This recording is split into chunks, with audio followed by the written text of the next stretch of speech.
रमदान आया, रहमत लाया, नूर की बरखा छा। बिस्मिल्लाहिर्रहमानिर्रहीम, अस्सलाम वालेकुम। मैं हूँ फ़ायज़ा और आप देख रहे हैं cooking with Faiza YouTube channel.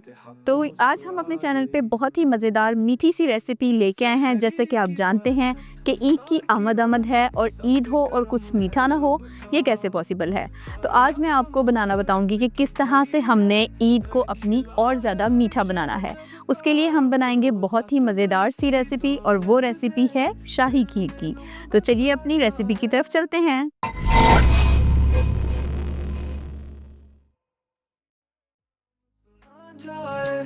Ramadan आया, रहमत लाया, नूर की बरखा छा। झटपट शाही खीर बनाने के लिए सबसे पहले यहाँ पे हम एक पतीली में 1 लीटर दूध ले लेंगे और दूध के अंदर हम खीर मिक्स किसी भी कंपनी की उसको हम इसमें ऐड कर देंगे। सारा साशे हम इसके अंदर फुल इसमें ऐड कर लेंगे और उसके बाद हम इसको हल्की आंच पे पकने के लिए चमचा हिलाते हुए रख देंगे। तो ये बहुत ही ज़्यादा ना तो इसमें मेहनत होती है ना ही महंगे अज्जा डलते हैं। बस चंद आसान सी टिप्स से बनाएं आसान सी शाही खीर और अपनी ईद का लुत्फ़ को दुबाला करें। तो हम यहाँ पे देखें रेडी हो चुकी है ये ईद की मिठास और बादशाहों जैसा मज़ा।